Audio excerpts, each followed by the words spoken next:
Caros alunos, hoje nós abordaremos a temática da empresa internacional em razão da globalização.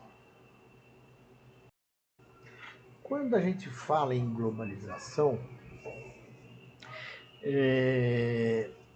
nós temos que ver que o mundo não é uma novidade hoje, né? Companhia das Índias Ocidentais, né? A gente estudou na história, né? Que estabeleceram aqui no Brasil, comércio, a Holanda, depois a França, né, para levar açúcar para a Europa. Né. A gente não pode negar que o Brasil tinha um comércio trilateral. Né, por ser colônia de Portugal, nós tínhamos a produção de açúcar aqui no Brasil, que demandava mão de obra que vinha da África, de modo assim não vinha porque queria, né? Uma imigração não legal, né? Falar de um jeito mais suave de falar da escravidão, que foi um momento horrível da história do Brasil. Mas para a África, a mão de obra era comprada, não era assim, você entrava lá e pegava os negros e trazia. Era comprado, e isso tinha que ser pago. Né? Então, mercadorias como o rum, a cachaça, né? Eram meios de pagamento para esse comércio horrível. Né? De Portugal vinha dinheiro e, o Brasil exportava açúcar para lá. Não podemos dizer que isso não era algo global, né?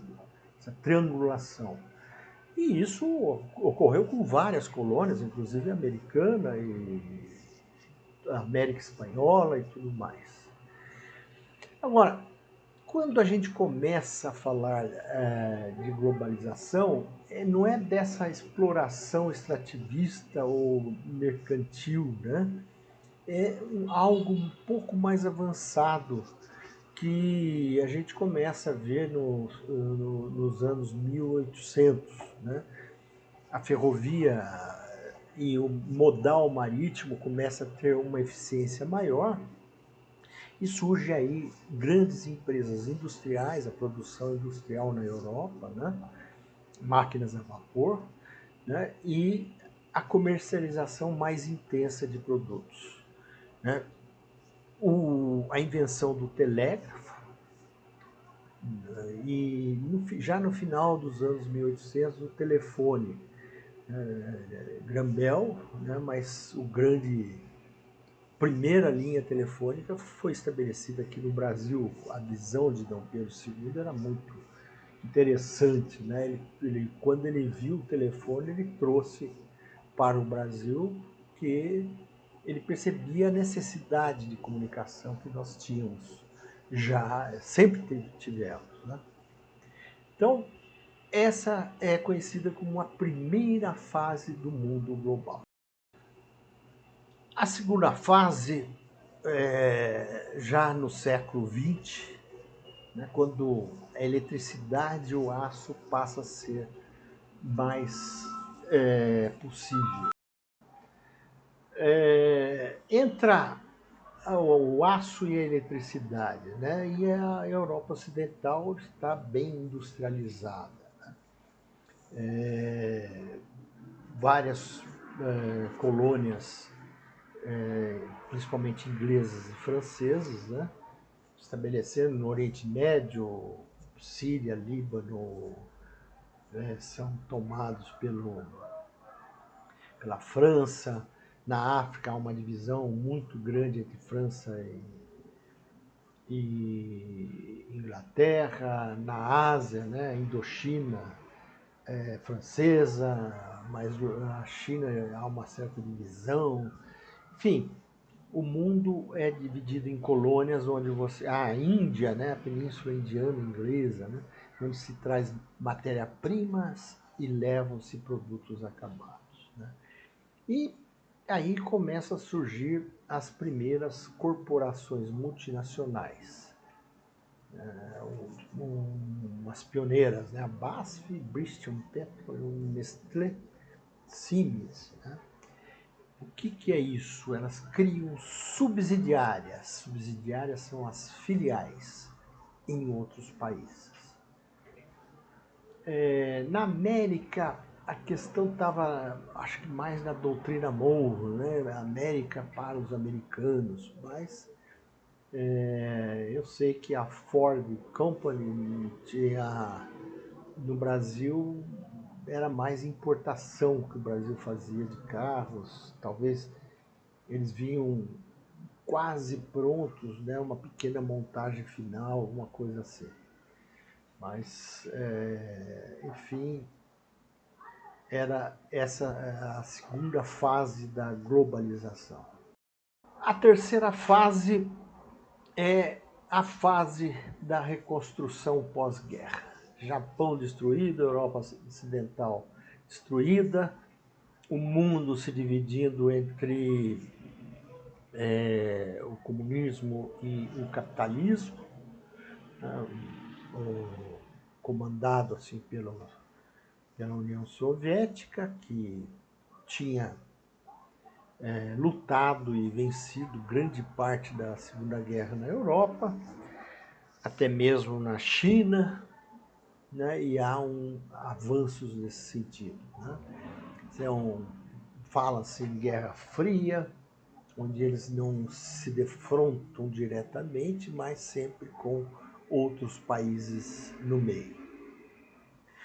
Bom, a reconstrução da Europa Ocidental e do Japão foi algo que os americanos visualizaram, porque falaram o seguinte: olha, com esses países destruídos, a possibilidade deles debandarem para o comunismo é muito grande. E aí surge o Plano Marshall, né, e muito dinheiro levado para esses países. Isso também faz com que os Estados Unidos tenha uma economia, seja o protagonista da economia mundial ocidental. É interessante que nesta época, por exemplo, a Coca-Cola, eles bateram a mão na mesa e falaram o seguinte: onde tiver um soldado americano, ele terá uma Coca-Cola nas suas refeições. Obviamente isso fez com que a Coca-Cola se expandisse, né, durante a guerra para esses mercados onde os Estados Unidos ganhou. E às custas do orçamento do exército, né, eles se expandiram. Foi uma tática bem interessante da Coca-Cola. Mas não foi só a Coca-Cola, né? Bom, é importante falar do GATT, né, o Acordo Geral de Tarifas e Comércio, que foi criado em 1947, depois do surgimento e a entrada, então, das companhias multinacionais americanas e logo em seguida do Japão, né? Os europeus, não, as multinacionais europeias continuaram bem, obrigado, né? Se o mercado interno estava destroçado, eles tinham suas colônias ainda ou ex-colônias onde avançar, né? Então, as companhias multinacionais eram principalmente americanas agora, né, europeias, e algumas surgindo no Japão. Basicamente, né, a característica delas, né, eles criavam subsidiárias clones. O que é isso? Filiais, né, subsidiárias e filiais são sinônimos, né? Clones. Ela era a imagem e semelhança da matriz, né, na parte de manufatura, de fabricação. Fabricavam, vendiam os mesmos produtos da matriz. Então vinham e replicavam no país o que faziam lá. Gente, a Volkswagen veio no Brasil fazer Fusca, Kombi, que eram feitos na Alemanha. Né? E pior, né? Eram já produtos que estavam sendo sucateados, não digo sucateados, mas já não era mais o grande produto na Europa. Né? Eles já estavam com outras linhas de automóveis, né? E faziam aqui no Brasil, né? Ganhando escala, aproveitando custos, né? Trouxeram matrizes de prensas, né? Para estampar, né? Enfim, também eles pensavam em obter vantagens de custos de mão de obra, né, nos países em desenvolvimento, onde, obviamente, a mão de obra é mais barata e sem a necessidade de investimentos maiores em tecnologia. Outra coisa interessante são, né, as marcas começam a ser internacionalizadas. Né? A Coca-Cola estampada no mundo ocidental praticamente inteiro, a Pepsi, a Reebok, né? Mas a Nestlé, né, sempre foi muito forte aqui no Brasil, Kellogg, Caterpillar, Levi's, né? O sonho da minha geração, isso anos 60 ainda, né, indo para os 70, era ter uma calça Lee americana, porque a calça Far West, né, que a gente falava Far West lá no interior, feita pela Alpargatas, era uma semelhança muito inferior da calça Lee. E a moda era a famosa calça Lee americana. Nossa, isso tinha gente que viajava para Manaus, comprava malas e malas, voltava, pagava a viagem, ganhava muito dinheiro com isso. Era uma economia nossa bem meio retraída. Bom, mas teve multinacionais que ganharam o mercado pela sua tecnologia avançada, né? A informática estava em desenvolvimento e ela era uma concepção totalmente diferente da informática de hoje, né? Do personal computer, daí para diante, né? A IBM antes ela trabalhava os mainframes, aqueles computadores gigantes, fantásticos, né?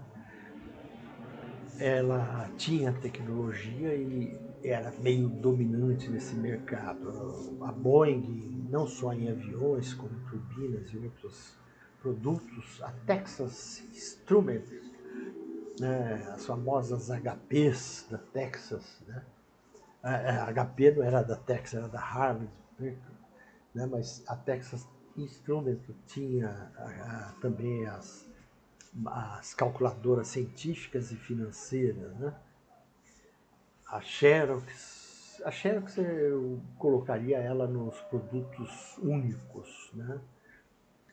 E a famosa Gillette, Kodak, né? Nossa, tô falando aí, a Kodak foi enfrentar uma primeira concorrência da Fujifilm muitos anos depois, posteriormente, né?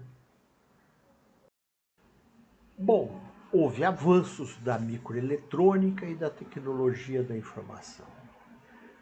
Né? E isso, né, os computadores são colocados na rede, a famosa internet, né, viabilizando a comunicação cada vez mais. Hoje, quando a gente usa um telefone, um telefone celular, né, com tantas vantagens que eles nos propiciam, é muito difícil imaginar o mundo antes, quando a gente passava facsímile, né, por telefone. Nossa, o fax já foi assim, um grande avanço da comunicação, mas era caro, né? Enfim, a tecnologia da informação começa a ter uma velocidade de avanço muito forte, né? A questão de mercados, né? A queda do Muro de Berlim, e alguns até brinco, falam muro de bambu na China, né? A desintegração dos países socialistas que passam a aderir às economias de mercado, né? Além da China, da Europa Oriental, da União Soviética, né? Países do leste asiático, Camboja, Vietnã, né? Entraram nessa economia mais global, de mercado. E isso dá uma mudança considerável, né? Passam a ser fornecedores, a princípio, de mão de obra barata, mas com uma capacidade muito grande de absorver tecnologia, dado a sua população ser uma mão de obra bem qualificada, estudada, né? Bom, nessa época começa a crescer os tais dos investimentos diretos estrangeiros, né? Tem aquele que vem e aplica no mercado de capitais, mas tem aquele que vem e traz ativos e se fixa num país outro, né? Bom, os bancos começam a trabalhar em escala global. Os entretenimentos avançam de uma maneira fantástica, né? Turismo é a exportação quando você importa o consumidor, né? Mais seguros, mesmo as grandes corporações de varejo, né? E você começa a assistir uma junção de empresas, ou usando a estratégia de fusões, duas se unem para criar uma terceira, né? Ou uma incorpora outra, mas o mercado vai ficando mais centralizado, com menos players e players mais competentes no planeta, né? Com escalas mais globais e tudo mais. As distâncias culturais e geográficas, né, dão-se a impressão que passaram a ser menores, né? E aí uma observação que eu acrescento, que as companhias multinacionais passam a ter uma outra mentalidade. Aquela mentalidade de clonar, né, de replicar no país, só ter um ganho de escala, né, ampliar a vida útil de um produto que está morrendo na matriz, né, e traz para os países periféricos, né, produtos já não mais sendo os produtos mais importantes, né?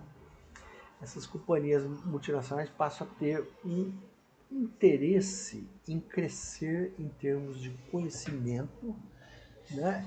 E participar nos países onde ela tem filiais subsidiárias, né?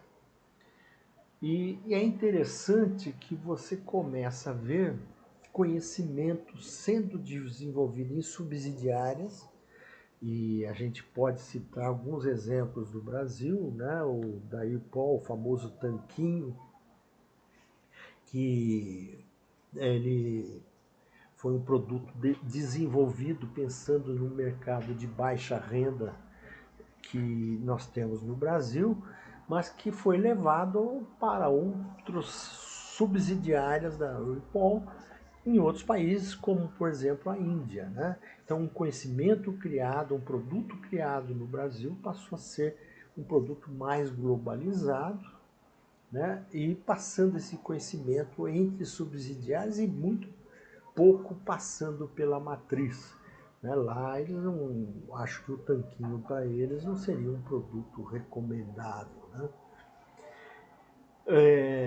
O sabão Ala, né, da Unilever É um exemplo que eu gosto porque eles fizeram uma pesquisa antropológica no Nordeste brasileiro porque eles não conseguiam vender homo. E aí foram conhecer melhor a população nordestina e daí se desenvolveu o sabão ala, né, que depois foi levado também para mercados conhecido como da base da pirâmide, né, de baixa renda. O sabão ala tira algumas propriedades do sabão homo, que encarece, mas que não são necessárias ao consumo no Nordeste, né? E fazer muita espuma atrapalha quem lava a mão na beira do rio, né? E, e ele não é importante como um produto que lava, né? A espuma é mais algo que o consumidor do sul do país, sudeste, né, entende, pensa que ajuda a lavar, mas não lava.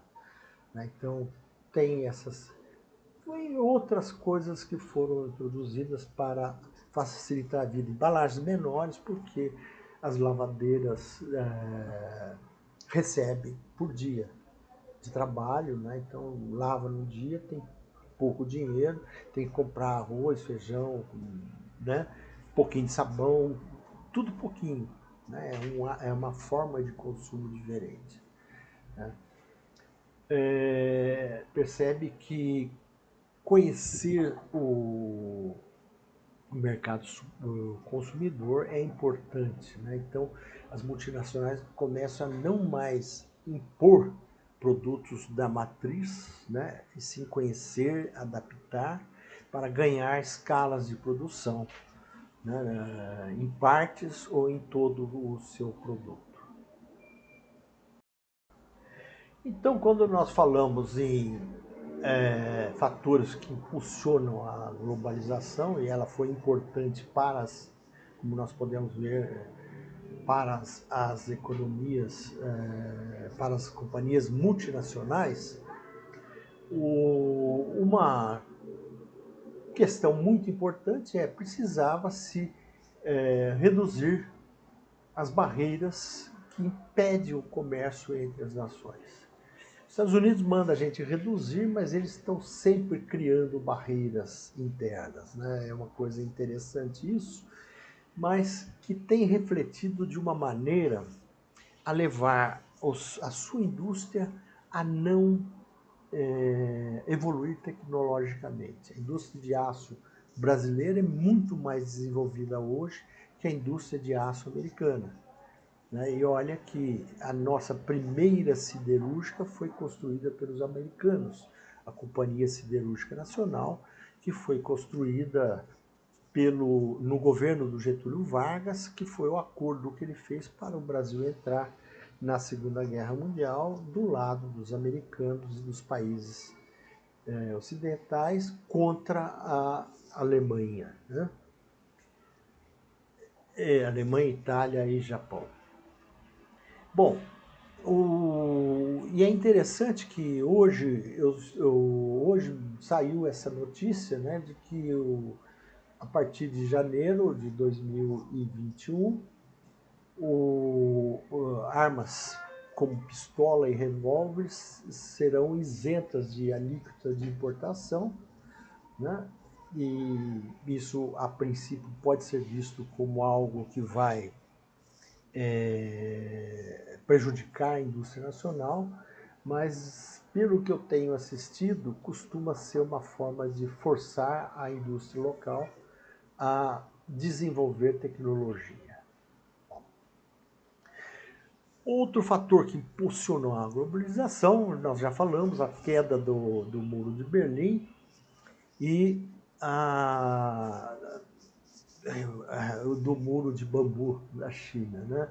A muralha de bambu. Uma alusão, né, que alguns andaram fazendo na época, né? Mas viraram economias de mercado. Então, e a industrialização em países em desenvolvimento econômico. como o Brasil e outros, né, que são países considerados não desenvolvidos, né? A integração dos mercados financeiros mundiais, né, permitindo o acesso ao mercado de capitais pelas companhias multinacionais, os avanços tecnológicos, né, TI, informação e de comunicação de uma maneira geral e até mesmo de exportação, né, os modais ferroviários, aeroviários evoluíram bastante. Portanto, o mundo ficou mais redondo, né? Uma brincadeira aí com o pessoal da Terra plana. Há uma integração e interdependência das economias nacionais, né? Empresas ativas internacionais passam a operar a sua cadeia de valor de maneira internacional, né? Não tem mais o suprimento aqui, desenvolvimento do produto aqui, isso passa-se a ser global. Pode comprar aqui matéria-prima, desenvolver parte do produto numa outra subsidiária, montagem em outra, né? E isso começa a ser uma coisa mais avançada, né? Os governos nacionais têm que regularizar, né, para poder obter a redução de barreiras, né? Mas como que eles fazem isso? Estão realizando acordos bilaterais, país-país, ou multilaterais, blocos de países. Né? E aí o surgimento dos blocos de integração econômica. Né? A União Europeia, que vem lá do pós-guerra, né? O NAFTA, que é os Estados Unidos, Canadá e México, o APEC, os países do Pacífico Asiático, né? Japão, Coreia, e acredito que a China está entrando hoje em dia, né, no APEC, né? O nosso Mercosul, que vai e não vai, né? Mas tem tido, né, quer queira ou não, depois da China, o grande mercado brasileiro continua sendo a Argentina. Bom, os fluxos mais intensos financeiros e de investimentos, né? O capital começa a circular, dólar, euro entra na parada, né? E o iene japonês. E agora, né, nós temos que pensar também no yuan, a moeda chinesa, e o Bitcoin, que é essa moeda virtual, e isso, né, tem gente que trabalha com essa moeda, né? Eu me assusto. Talvez eu seja um pouco antiquado. Bom, as culturas estão tendo uma distância menor, né? E há uma convergência em estilos de vida, de preferência dos consumidores, né? Há uma similaridade nos produtos e bens de consumo numa escala global, né? Embora em alguns países os trajes tradicionais ainda existam, mas os trajes ocidentais têm avançado na maior parte dos países, né? A produção é global, né? Por quê? Se eu preciso ganhar economia de escala. Se eu ficar restrito a um mercado brasileiro com 200 e tantos milhões de habitantes, né, parece grande, mas a nossa produção de soja nós estaríamos rachando aí de comer soja e não daríamos conta, nós precisamos do mercado chinês. Ai, meu Deus do céu. Né? E hoje a nossa dependência do mercado chinês é muito forte, né? E tem gente fazendo algumas brincadeiras aí e colocando em risco o nosso agronegócio. Né? O nosso agronegócio sofre dois riscos grandes, né?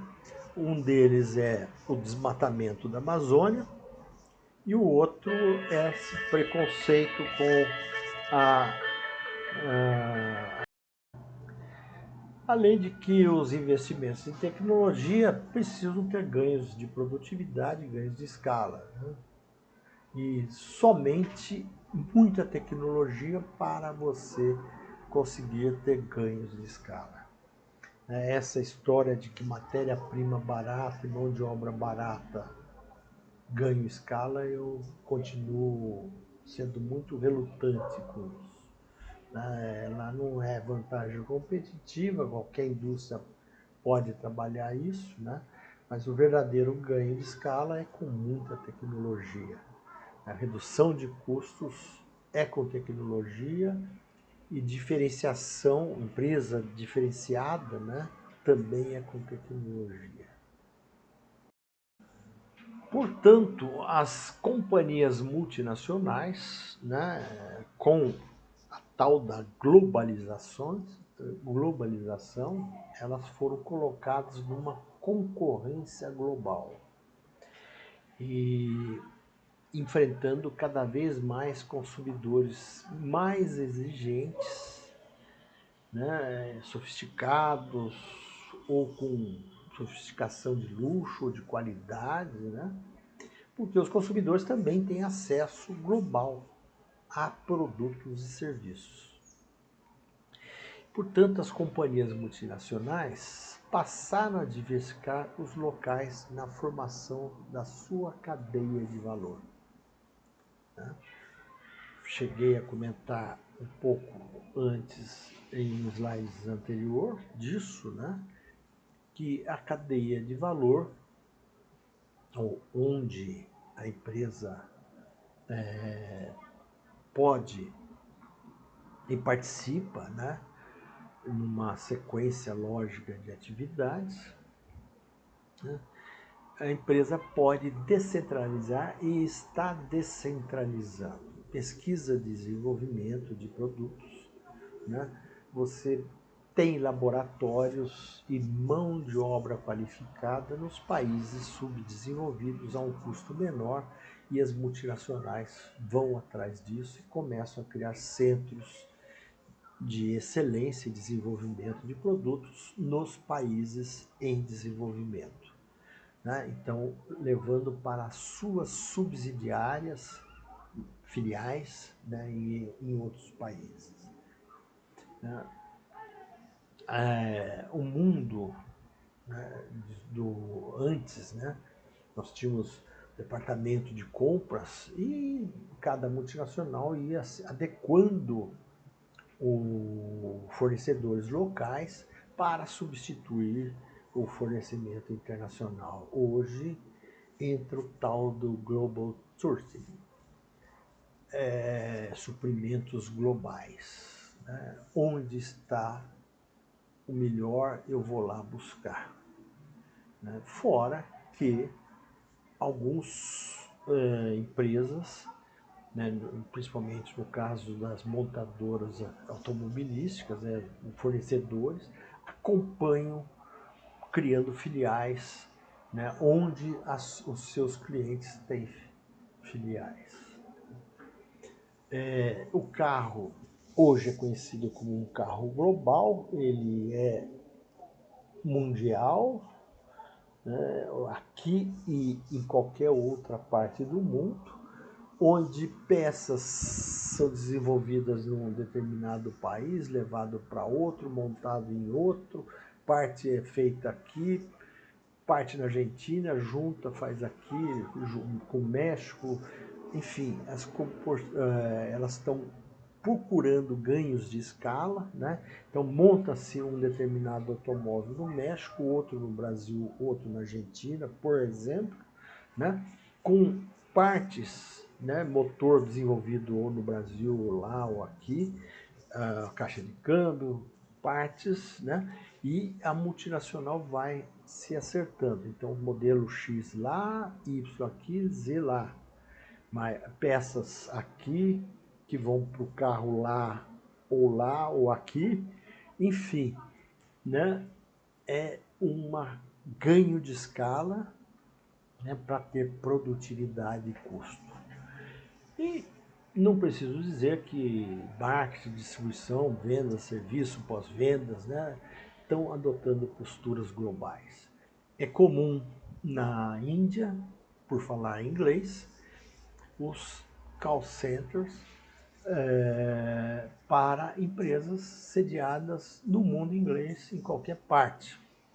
Um cliente liga reclamando de um determinado produto nos Estados Unidos e atendido num call center na Índia, por exemplo. Né? Aqui no Brasil isso já acontece. Você liga para reclamar e o atendimento às vezes é no Nordeste ou numa cidade do interior de São Paulo ou até mesmo call center aqui na cidade de São Paulo. No português não é uma língua tão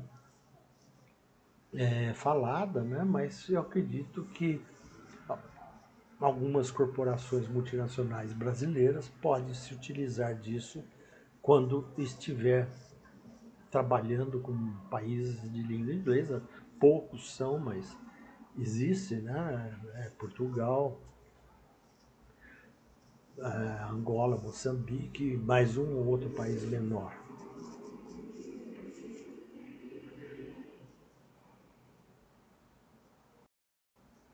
Estamos então encerrando a aula de hoje e até a próxima semana.